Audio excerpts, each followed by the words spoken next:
Okay, Assalamualaikum class. Today we will discuss regression analysis जो हमने कल डिस्कस स्टार्ट करी थी चीज़ें डिफरेंट कॉन्सेप्ट हम डिस्कस कर रहे थे क्वांटिटेटिव एनालिसिस जो है डिमांड और सप्लाई का उसी से रेलेवेंट। तो आज जो है हम इसको फर्दर जो है वो देख रहे होंगे। जो रिमेनिंग हमारा पार्ट था आज हम वहीं से इसको दोबारा स्टार्ट कर देते हैं। गिव मी अ मिनट ताकि मैं स्क्रीन शेयर कर सकूं यहाँ पे।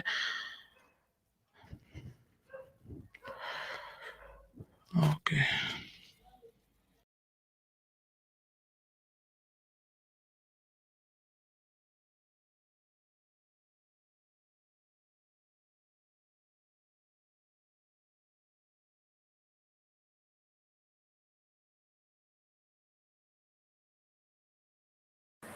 इसको हम फर्दर जब हम हमारे पास डाटा आता जाएगा चीज़ें जो है मज़ीद क्लियर होती जाएंगी। अब तक के लिए आप जस्ट ये अंडरस्टैंड करें कि कोई भी अगर आपको सिनेरियो अगर गिवन हो, लेट्स सपोज हम कहते हैं कि आपको जो है प्राइस और डिमांड का जो है आपके पास एक रिलेशनशिप गिवन है कि आपकी डिमांड जो है वो डिपेंड कर रही है कि प्राइस में कितना चेंज आता है। ठीक है, अब आप कहते हो कि अगर प्राइस 10 है तो डिमांड जो है लेट्स सपोज 1 यूनिट है। प्राइस 15 है तो डिमांड जो है लेट्स सपोज उससे कम हो जाती है। प्राइस जो है 5 पे आती है तो डिमांड इंक्रीज होकर 2 यूनिट पे चली जाती है। तो आप जो जो आपके पास नंबर आएंगे आप ड्रॉ करते जाओगे कि इतनी प्राइस पे लेट्स सपोज यहाँ पे हम जब ड्रॉ करते हैं इस पॉइंट पे आपके पास वाई वेरिएबल की वैल्यू जो है वो क्या डिमांड कितनी है, इस पॉइंट पे हमारे पास एक पॉइंट आ जाएगा। इसी तरह हम डिफरेंट पॉइंट अगर 100 ऑफ इवेंट हो तो हम 100 ऑफ इवेंट जो है यहाँ पे ड्रॉ कर लेते हैं। लेकिन हम चूँकि स्प्रेडशीट एक्सेल के थ्रू कर रहे हैं तो हमें ये ड्रॉ करने की ज़रूरत नहीं है। हमारे पास जो भी इंफॉर्मेशन गिवन होगी वो एक्सेल जो है हमारे बिहाफ पे खुद से कैलकुलेट कर रहा होगा। तो हमें जस्ट कॉन्सेप्ट समझने की ज़रूरत है कि इसके बैक एंड पे कौन सी वर्किंग हो रही है, क्या जो है उसकी वर्किंग की जा रही है। तो हमारे पास आउटपुट आएगा तो उसको हम एक्सप्लेन करने में आसानी होगी हमें। ओके, तो हमारे पास जो इक्वेशन गिवन है हमारे पास y is equal to alpha plus beta time x plus e. ठीक है, y को हमने कहा कि हम डिनोट कर रहे हैं डिपेंडेंट वेरिएबल से और x को जो है हम एज इंडिपेंडेंट वेरिएबल जो है डिनोट कर रहे हैं। और बीटा जो होगा ये इसका कोफिशिएंट होगा और ई जो होगा वो स्टैंडर्ड एरर जो होगा या आपके पास जो एरर टर्म होगी उसको जो अनएक्सप्लेन्ड एरिया जो आपके पास होगा उसको डिनोट कर रहा होगा अगर हम सिंपल वर्ड में बात करें। और ऑलराइट, और ए और बी जो है हमारे पास अल्फा और बीटा जो है ये हमारे पास अननोन पैरामीटर होंगे। ए हमें फाइंड आउट करना होगा, बी हमें फाइंड आउट करना होगा with the help of this relation analysis. ये हमारे पास जस्ट आप समझ रहे हैं कि ये हमारे पास जो है इंटरसेप्ट है जहाँ पे एक्स एंड वाई जो है वो इंटरेक्ट करते हैं। अगर वो पॉइंट जीरो पे कर रहे हैं तो वो जीरो वैल्यू होगी, अदरवाइज जो है कोई भी वैल्यू जहाँ पे वो इंटरसेक्ट करेंगे तो वो हमारे पास वैल्यू जो है वो डिटरमिन होके आ जाएगी। ए और बी जो है इसको नॉर्मली हम क्या कर रहे होंगे फाइंड आउट करेंगे। और ई जो है हमारे पास रैंडम वेरिएबल या एरर टर्म होंगे। ठीक है, that has a mean zero. आप जस्ट ये अंडरस्टैंड करें कि it would B an error term या वो एरिया जो अनएक्सप्लेन्ड एरिया है उसको हम जो है इसको कंसीडर कर लेते हैं। हम मैं बार बार कह रहा हूँ कि इसलिए हम बहुत ज़्यादा डिटेल में नहीं जाएंगे, कुछ बेसिक कॉन्सेप्ट हम यहाँ पे डिस्कस करेंगे और मूव करेंगे टुवर्ड हमारे जो आउटपुट आ रहे होंगे उनकी तरफ। Okay, give me minute. ठीक है, तो बेसिकली हम क्या है कि because the parameter that determine the expected relation between y and x are unknown, तो बेसिकली जो x and y के दरमियान जो रिलेशनशिप है वो अननोन है, वो बेसिकली हम फाइंड आउट करेंगे। जैसे हमें a और b जो है अल्फा और बीटा की वैल्यूज जो है हमें यहाँ पे जो है वो पता लग गई होंगी, उसकी बेस पे जो है हम डिटरमिन करेंगे। ओके, ठीक है, note that for any line drawn through the point there will be some discrepancy between the actual point and the line. ठीक है, अब देखो जब भी आप वो ये इस लाइन में यही आपको बता रहे हैं कि जब भी आप इक्वेशन लाइन ड्रॉ करोगे तो एक्चुअल जो पॉइंट है और ये लाइन जो ड्रॉ करी है इनमें डिफरेंस होगा, ऑलवेज डिस्क्रिपेंसी होगी। ऐसा नहीं हो सकता कि आपकी एक स्ट्रेट लाइन जो है इन तमाम पॉइंट से होके गुजरे। तो आप जो यहाँ पे लाइन ड्रॉ कर रहे हो वो लाइन बेसिकली क्या है, जितने भी आपके पॉइंट हैं उनका जो स्टैंडर्ड डेविएशन है, उनका जो डेविएशन है उसको मिनिमाइज करके एक लाइन जो गुजारी जाती है। ठीक है, अब आप जितने भी ये प्लस ऊपर इस लाइन से ऊपर जितनी भी वैल्यू है वो प्लस में अगर है, और जिस लाइन से नीचे वाली वैल्यू उनको अगर नेगेटिव कंसीडर करो प्लस एंड माइनस करो, that would always be equal to zero. It is one of the assumption जो हम जो है शायद यहाँ पे डिस्कस ना करें, लेकिन आप जस्ट ये एजुकेशन का कॉन्सेप्ट समझें। अ, ठीक है, तो जब भी आप लाइन ड्रॉ करोगे तो एक्चुअल पॉइंट जो आपके पास गिवन है और जो लाइन पे पॉइंट आएंगे इनमें ऑब्वियस डिस्क्रिपेंसी तो होगी। ठीक है, for example consider the line in 3-4 which does a reasonable job of fitting the data। तो बेसिकली हम कोशिश ये कर रहे थे जो भी हमारे पास गिवन डाटा हो उसको एक लाइन पे फिट कर सकें।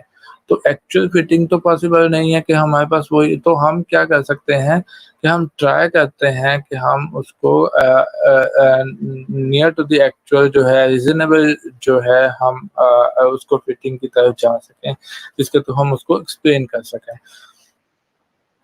अच्छा, if a manager use the line to approximate the duration, there would be some discrepancy between the actual data and the line. For example, point A, D actually lie above the line। हम यहाँ पे देख लेते हैं, वो कहता है कि ऐसा कभी भी नहीं होगा कि तमाम पॉइंट एक लाइन पे आ रहे हैं तो फिर तो आपको आपकी इरिगेशन लाइन और जो भी आपका डाटा है वो एक्चुअल डाटा वो सेम ही हो तब पॉसिबल। अदरवाइज क्या है कि आप यहाँ पे देखो एक सिंपल आपके पास 6 to 7 जो है पॉइंट गिवन है। ठीक है, तो उसमें क्या है, पॉइंट ए और डी जो है आप देखोगे अबव द लाइन है, पॉइंट सी और पॉइंट ई जो है आपके पास बिलो द लाइन है।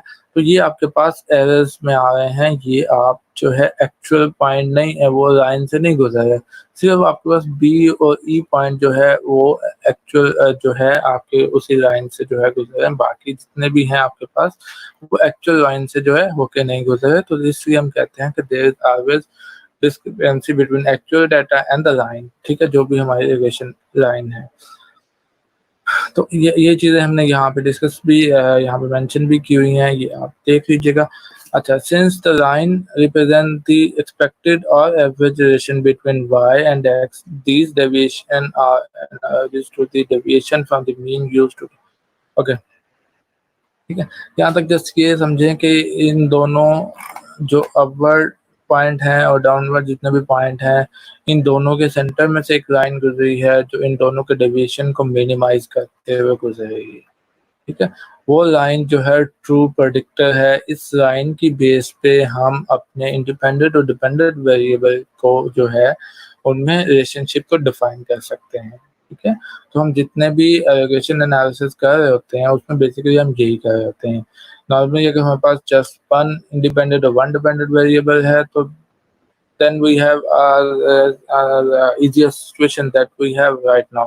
अगर हमारे पास x जो है वो मल्टीपल हो जाए that would be another case। तो हम उस अभी मल्टीप्लिकेशन या उस साइड पे हम नहीं जा रहे। तो आप जस्ट ये समझें कि रिग्रेशन लाइन क्या है और डिफरेंट पॉइंट प्लॉट होके कहाँ पे आते हैं, वो लाइन जो है कैसे डिविएशन को मिनिमाइज करते हुए गुजर रही होती है, और उस लाइन की बेस पे जो है हम इंडिपेंडेंट और डिपेंडेंट वेरिएबल के रिलेशनशिप को जो है एक्सप्लेन कर सकते हैं। ओके, तो जो भी हमारे कन्वर्टेशंस होते हैं वो इस रिग्रेशन सॉफ्टवेयर डिफरेंट सॉफ्टवेयर को यूज़ कर, जैसे हमने कहा कि हम रिग्रेशन जो है एक्सेल के थ्रू जो है वो रन कर रहे होंगे। तो हमारा पर्पस बेसिकली यही होगा कि हम जो है वो एस्टिमेट जो है बीटा अल्फा की वैल्यू फाइंड आउट कर सकें, एस्टिमेट कर सकें कि एक्स में चेंज आने की वजह से जो है वाई में कितने जो है वो चेंज आ रहा होगा। बेसिकली हमारा पर्पस यही होगा। तो अगर अब आप डिफाइन करोगे कि लीस्ट स्क्वायर रिग्रेशन क्या है।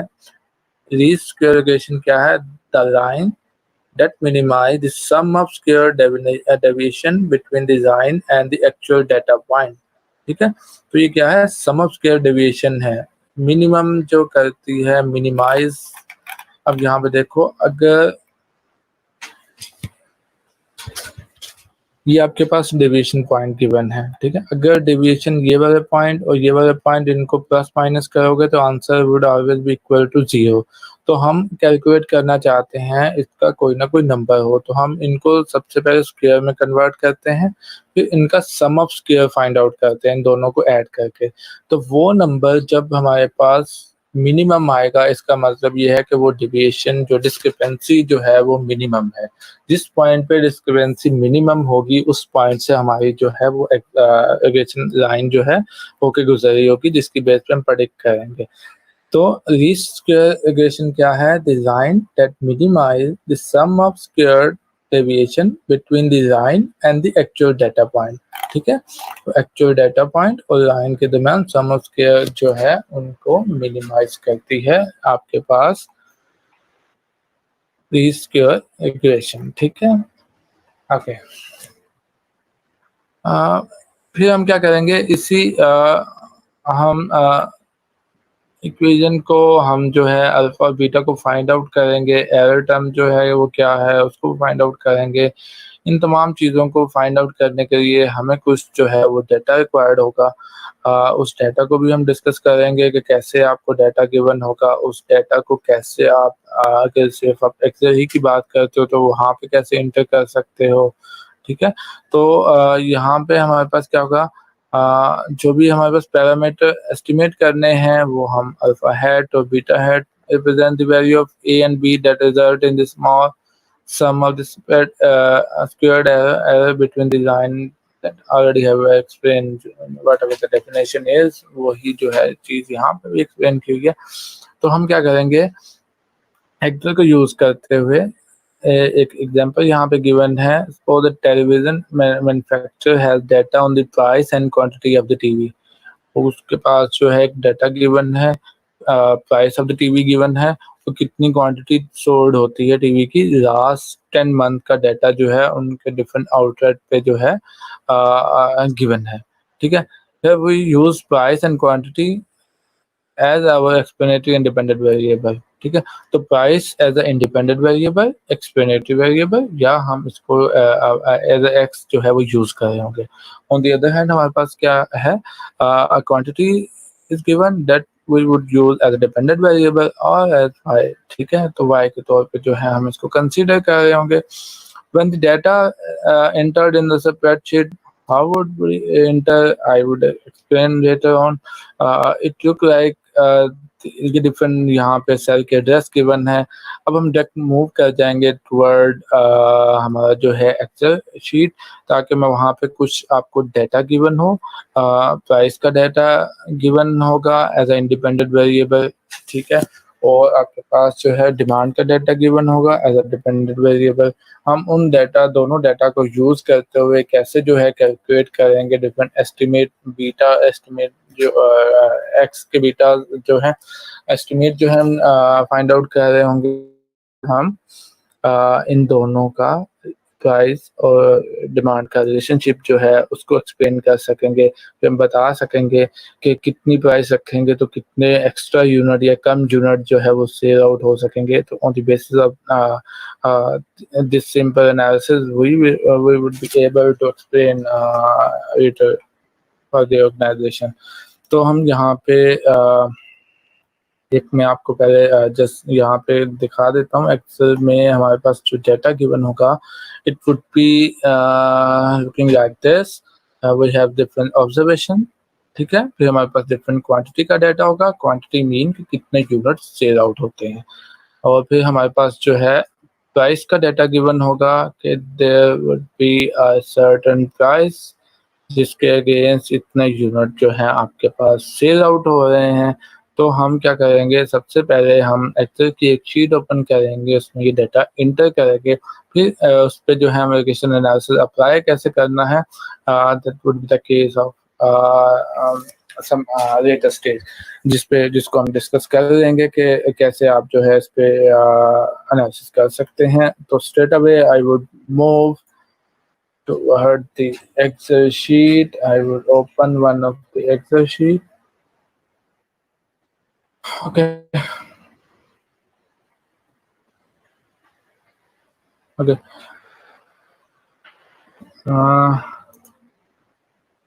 Opening the sheet. All right. I would make a zoom for you people. Okay. I would try to copy the sheet similar in a similar way, ताकि आप जो है सेल रेफरेंस के तौर पे भी उसको जो है मैच कर सको बुक के साथ। तो हम A1 जो है हमारे पास, उसमें हम title, observation, quantity of prices mention कर देंगे। Okay, alright, if I would be able to do so. Control way, okay, alright, if I'm not able to do in a same page, then I will do for you people.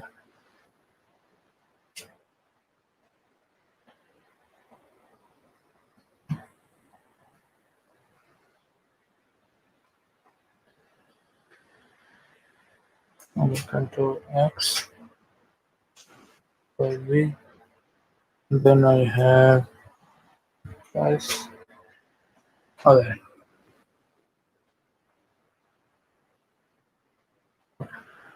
तो जैसे ही मैं यहाँ पे cell पे यहाँ इस जगह पे कर्सर आके इसको क्लिक करूंगा तो ये इसको एडजस्ट कर देगा। Okay, alright. तो A1 जो है हमारे पास यहाँ पे जो, अगर आपको पेपर पॉइंट ऑफ व्यू से अगर डाटा गिवन हो तो आप यहाँ पे सबसे पहले इसको इंसर्ट कर सकते हैं, जो भी आपको एक सेल गिवन हो। फिर आपके पास जो है नंबर ऑफ ऑब्जर्वेशन गिवन है, देयर आर 10 ऑब्जर्वेशन, 10 डिफरेंट, हमने कहा था कि 10 डिफरेंट मंथ्स में की उन्होंने डिमांड और प्राइसेस का डाटा गिवन है। क्वांटिटी, डिमांड और प्राइसेस का डाटा 10 मंथ का गिवन है, तो हमने वो 10 मंथ का जो डाटा यहाँ पे, तो हमारे पास नंबर ऑब्जर्वेशन जो होगा वो 1 to 10 है। तो हम स्टार्ट कर देते हैं यहाँ पे 1 to 10, we have 1 to 10. All right, okay, we are done. Okay, 10. Now we have quantity.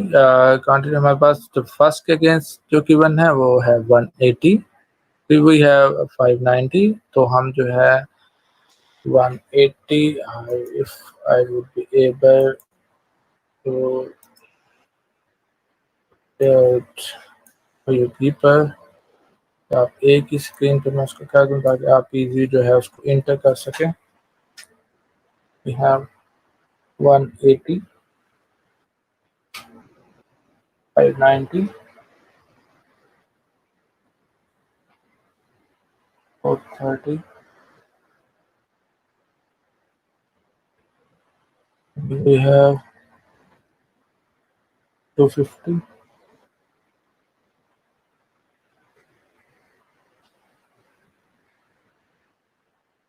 275, 720, 660, 790, 700, and last 210. 213. Okay. All right. This is all about the quantity. Oh, now I have different prices. जिसके against जो है 475, पे जो है वो 180 demand हो रहा है, सेल आउट होता है। 400 के अगेंस्ट जो है वो मेरे पास 590 है, और 450 जो है उसके अगेंस्ट सिमिलरली मेरे पास है, तो मैं बाकी 550 है, 575 है, 375 we have, in 375, 450, 400 and 500.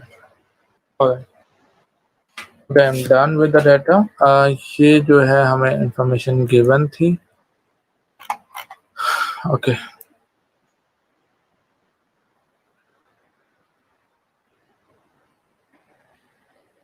Okay ठीक है, तो अब मैं क्या करूँगा, स्ट्रेट अवे जो है सबसे पहले मैं इसकी एवरेज फाइंड आउट कर लेता हूँ, या मैं अकॉर्डिंग टू बुक रिक्वायरमेंट हम चलते हैं कि बुक में जो है हमसे रिक्वायर्ड क्या क्या किया गया है।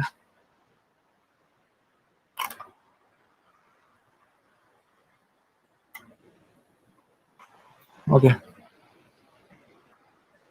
ठीक है, सबसे पहले हम इसकी एवरेज जो है फाइंड आउट कर लेते हैं कि ऑन एवरेज इतनी प्राइस है तो इतनी क्वांटिटी हम जो है वो टेलीविज़न के इस केस में जो है वो बाय की जा रही है। तो हम यहाँ पे हेडिंग देते हैं एवरेज की। ठीक है, सिंपली क्या होगा, is equal to average, and I would drag all that values, quantity की जितनी भी वैल्यू है उनको ड्रैग करके ब्रैकेट क्लोज करके इंटर प्रेस कर दूंगा। I got 450.5। सिमिलरली मैं इसको इस पर भी ड्रैग कर देता हूँ, तो मेरे पास इसका भी जो है एवरेज कैलकुलेट होकर आ जाएगी। तो 455 प्राइस ऑन एवरेज जो है इतनी क्वांटिटी जो है वो सेल आउट अगर हो रही है, तो हमारे पास सबसे पहले तो हम एवरेज के थ्रू बता सकते हैं कि ऑन एवरेज हमारे पास जो है वो रिजल्ट क्या है। अब हम मूव कर जाते हैं toward regression analysis. Regression analysis हम कैसे रन करेंगे, उसके बाद जो हमारे पास डिफरेंट आउटपुट आएगा उसके मीनिंग क्या होंगे, that would be our next level discussion. हम जो है कर लेते हैं स्टार्ट।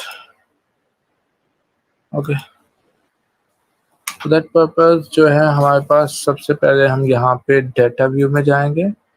डेटा व्यू में आपके पास यहाँ पे डेटा एनालिसिस जो है वो गिवन होगा। If data analysis not given, ठीक है, यहाँ पे जो है आपने अगर ऐड नहीं किया हुआ तो यहाँ पे आप सबसे पहले ऑप्शन में जाओगे। ऑप्शन में जाने के बाद यहाँ पे एड-इन्स में जाओगे। ठीक है, एड-इन्स में जाने के बाद यहाँ से आप एनालिसिस टूल पैक को जो है उस पर क्लिक करोगे और ओके करोगे, तो वो जो है ऐड हो जाएगा। हमारे केस में वो जो है ऑलरेडी ऐड हुआ है, तो आपको ऐसा करने की ज़रूरत नहीं है। तो हम क्या करेंगे, यहाँ पे डेटा एनालिसिस में चले जाते हैं। Alright, then we have what to do. Basically जो हमसे रिक्वायर्ड है वो हमें यहाँ पे रिग्रेशन एनालिसिस करना है, तो there is title of regression, तो हम इस पे क्या करेंगे, ओके कर देते हैं। नाउ इज इनपुट जो हमसे रिक्वायर्ड है वो वाई रेंज रिक्वायर्ड है, फिर हमसे एक्स जो है उसकी रेंज रिक्वायर्ड है। ठीक है, ओके, मैं क्या करता हूँ, सबसे पहले जो है हमारे पास अब आप लोगों को पता होना चाहिए कि प्राइस जो है हमारी एक्स के तौर पे है और डिमांड जो है क्वांटिटी जो है वो हमारी वाई है। ठीक हो गया, तो सबसे पहले मैं क्या करूँगा, वाई मांग रहा है तो वाई को मैं यहाँ पे सेलेक्ट कर दूंगा to end of the cell, जो हमारे पास हेडिंग से लेके जो हमारे सेल डेटा सेल तक मैं उसको कॉपी कर देता हूँ। ठीक हो गया, अब मेरे पास जो रिक्वायर्ड की जा रही है वो रिक्वायर्ड है input x ranges. Input x ranges के लिए मैं जो है वो एक्स को यहाँ पे देता हूँ, और मैं यहाँ पे बता देता हूँ उनको कि लेबल जो है मेरे पास, ओके, और मैं यहाँ पे आउटपुट रेंज अगर मैं खुद से यहाँ पे डिटरमिन कर दूँ किस सेल से मुझे आउटपुट चाहिए, तो मैं यहाँ पे डिटरमिन कर देता हूँ कि मुझे इस सेल से जो है वो आउटपुट चाहिए होगी। ठीक हो गया। तो जस्ट जो है मैंने और कुछ भी नहीं करा। अगर मेरे पास फर्स्ट रो में लेबल्स हैं तो मैंने लेबल यहाँ पे क्लिक कर दिया। अदरवाइज जो है यहाँ पे for instance I would just click on okay, फिर देखते हैं कि कौन कौन सी चीज़ें जो है हमारे पास आती हैं। अगर कोई मिसिंग होगी तो हम उसको दोबारा से देख लेंगे। Okay, here it is, summary output. Okay, summary output is given. For instance, what I do for you people.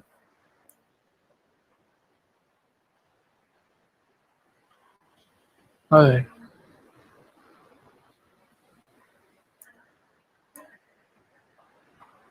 here it is.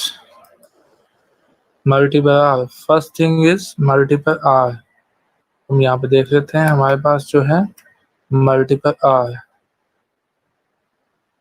Is that the same? Yes, it is. अगर हम इसको 2 डिजिट तक लेके आए तो that would be 0.7, 0.87, और यहाँ पे हमारे पास बुक में क्या है 0.87। और उसके हमारे पास क्या है अगेन, अगर हम इन तब सबको कन्वर्ट ही कर लें 2 डिजिट में, give me a minute. Alright, 0.75 adjusted ask जो है हमारे पास 0.72।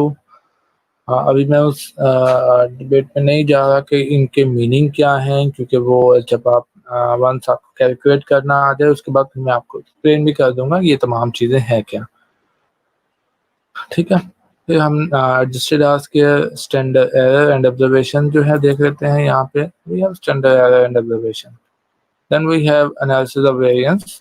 ठीक है, ANOVA analysis of variance.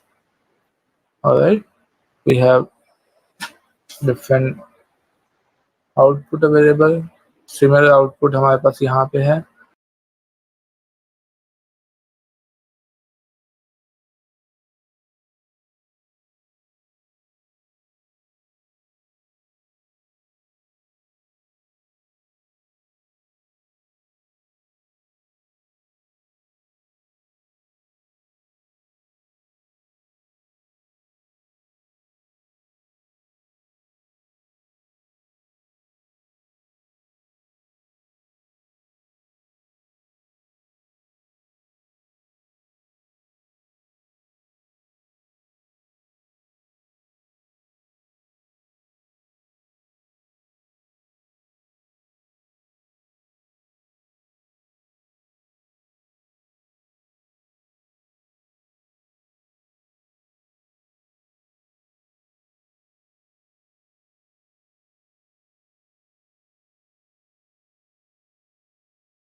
Table 1 जो है रिलेशन स्टैटिस्टिक के नाम से होगा, फिर हमारे पास एनालिसिस ऑफ वेरिएंस के नाम से होगा, और फिर हमारे पास कोफिशिएंट से जो है हमारे पास जो है डिफरेंट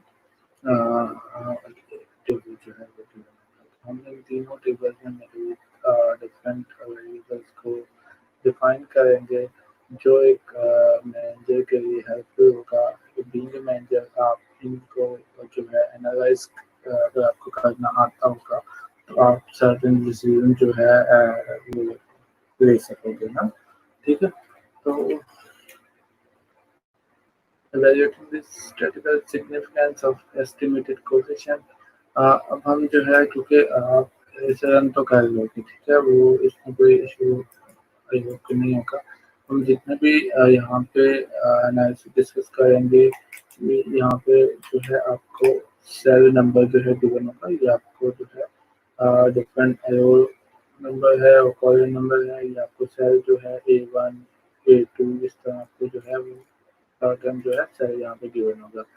तो यहाँ पे वो कहते हैं ना रो 30 to 33 application output in table 3 they provide the information about your precedent with which the parameter of demand function are estimated। अब हम रो 30 to 33 देख लेते हैं। यहाँ पे हमारे पास आ जाएगी 30 to 33। ये हमारे पास जो इंफॉर्मेशन दे रहे हैं इसमें जो है हम देख लेते हैं कि ये हमें जो है 30 to 33 जो है ये हमें क्या बेसिकली इंफॉर्मेशन दे रहे होंगे। डिफरेंट कोफिशिएंट से रेलेवेंट आपको जो है डिफरेंट पैरामीटर से रेलेवेंट जो है इंफॉर्मेशन आपको मिल रही होगी इसमें। अब हम इसको वन बाय वन डिफाइन करेंगे हर एक चीज़ को। The coefficient reported in cell 32B, ठीक है। 32B जो है हमारे पास, ये बी है हमारे पास, 32B होगा एंड 33B, ये 33B, ठीक है। ये हमारे पास क्या है, मेरे parameter estimate of the true unknown coefficient, ये वो हमारे पास अल्फा और बीटा है, ए और बी की वैल्यू जो हमें फाइंड आउट करना थी। ये कोफिशिएंट जो होगा हमारे पास कंसीडर होगा एज ए अल्फा के तौर पे, और ये बीटा वैल्यू जो है हमारे पास आ जाएगी, ठीक है। जो हमने स्टार्ट में इक्वेशन ड्रा करी थी यहाँ पे बीटा टाइम एक्स, तो ये हमारे पास जो वैल्यू आई है वो ये वाला, इसकी वैल्यू फाइंड आउट करी है हमने, और ये वैल्यू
अब हम इसको वन बाय वन डिफाइन करेंगे हर एक चीज़ को।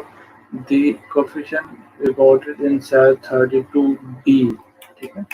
32B जो है हमारे पास, ये बी है हमारे पास, 32B होगा एंड 33B, ये 33B, ठीक है। ये हमारे पास क्या है, मेरे parameter estimate of the true unknown coefficient, ये वो हमारे पास अल्फा और बीटा है, ए और बी की वैल्यू जो हमें फाइंड आउट करना थी। ये कोफिशिएंट जो होगा हमारे पास कंसीडर होगा एज ए अल्फा के तौर पे, और ये बीटा वैल्यू जो है हमारे पास आ जाएगी, ठीक है। जो हमने स्टार्ट में इक्वेशन ड्रा करी थी यहाँ, तो ये हमारे पास जो है इसकी वैल्यू फाइंड आउट करी है हमने, और ये वाली वैल्यू जो है फर्स्ट टू वैल्यू जो हमारे पास फाइंड आउट होके आ रही है यहाँ पे, इंटरसेप्ट, ठीक है, और प्राइस का कोफिशिएंट। ये वाला जो है हमारे पास इंटरसेप्ट होगा, और ये हमारे पास प्राइस का कोफिशिएंट फाइंड आउट होके हमारे पास जो है वैल्यू आ रही है, ठीक है। अब ये जो भी वैल्यू होगी ये एक्चुअली क्या है, ये हमें डिटरमिन, इसको जब हम एक्सप्लेनेशन के लिए जाएंगे तो हमारी जो है प्राइस का कोफिशिएंट जो है वो इम्पोर्टेंट है, हमें प्राइस के कोफिशिएंट पे फोकस करना है कि प्राइस का कोफिशिएंट हमें क्या पता है। तो प्राइस के कोफिशिएंट की बेस पे हम कहेंगे कि अगर प्राइस में जो है 1 यूनिट का चेंज आता है, ठीक है, तो अगर प्राइस 1 यूनिट इंक्रीज करती है तो आपकी क्वांटिटी डिमांड जो है वो 2.6 यूनिट से डिक्रीज हो जाती है। नेगेटिव का मतलब है इनवर्स रिलेशनशिप, आपका प्राइस इंक्रीज करेगी तो आपका डिपेंडेंट वेरिएबल जो भी होगा इस एनालिसिस में जो हमने बाय रखा था क्वांटिटी थी, तो क्वांटिटी जो है वो 2.6 यूनिट से जो है वो डिक्रीज हो जाएगी इस केस में। मेजर इंफॉर्मेशन तो हम इसके बेस पे डिसाइड करते हैं कि हमारा जो है कोफिशिएंट रिलेशनशिप क्या है। बाकी जितनी भी इंफॉर्मेशन है वो ज़्यादा इंफॉर्मेशन जो है स्टैटिस्टिकल इंफॉर्मेशन होगी, और हमारे पास जो है मॉडल की फिटनेस, मॉडल एक्सप्लेन क्या कर रहा है उससे ज़्यादा रेलेवेंट होगी।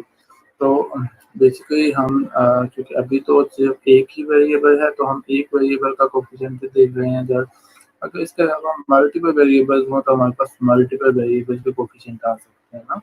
तो अभी हम जस्ट वन वेरिएबल के कोफिशिएंट की बात कर रहे हैं, लेकिन हम क्या करेंगे साथ साथ बाकी जो यहाँ पे डिफरेंट आपके पास हेडिंग में वेरिएबल्स मेंशन हैं, हम इनको भी थोड़ा थोड़ा एक्सप्लेन कर देंगे ताकि आप लोगों को आइडिया हो कि रिग्रेशन एनालिसिस में जो है बेसिकली कौन कौन सी चीज़ें होती है, और जब आपको रिग्रेशन का आउटपुट गिवन हो तो आप कहीं पे भी उसको एनालाइज कर सको चीज़ें।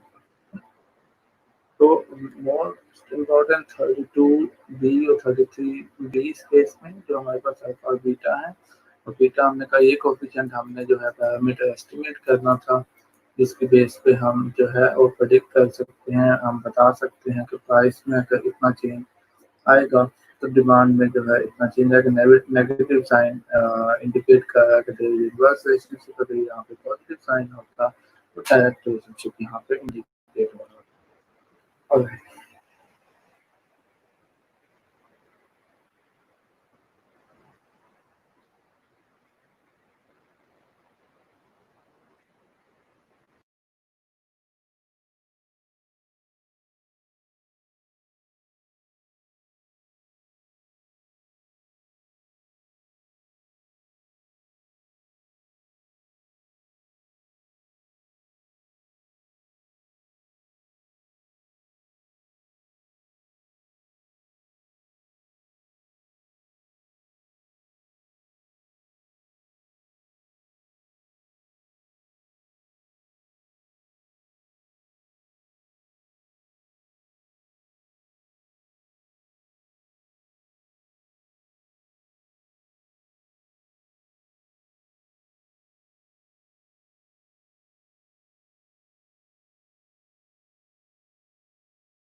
आज जो हमने रिविजन पे बेसिक डिस्कशन करी है और इसके जो भी हमने एक्सेल के थ्रू में से रन कैसे करेंगे सबसे पहले मैंने देखना है इसको एक्सप्लेन करा के है क्या रिग्रेशन एनालिसिस हमारे पास आई वीज टी वीज के थ्रू एक्सप्लेन करा और उसके बाद जो है हम मूव कर गए थे एक्सेल पे इसको रन करा और हमने कंपेयर करा के कैसे जो है हम डिफरेंट वेरिएबल्स को जो है कोफिशिएंट को कैसे एक्सप्लेन कर सकते हैं स्टैंडर्ड एरर क्या है टी स्टेट इसको हम डिटेल से नेक्स्ट सेशन में भी कंप्लीट करेंगे यहाँ तक हमारी डिस्कशन जस्ट ये रही कि रिग्रेशन एनालिसिस है क्या और इसको हमने जो है फाइन करा क्विक विजन और फिर हमने एक डाटा इंटर करने के बाद जो है इस तरह का आउटपुट जनरेट करा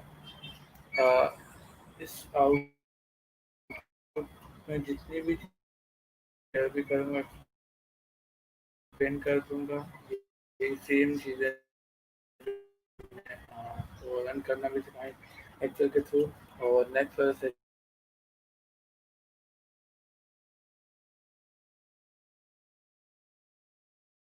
है कैसे रन करना है इसको और जितने भी इसमें कॉन्सेप्ट हैं वो हम जो है कमेंट सेक्शन में इसको okay class for today we are ending here.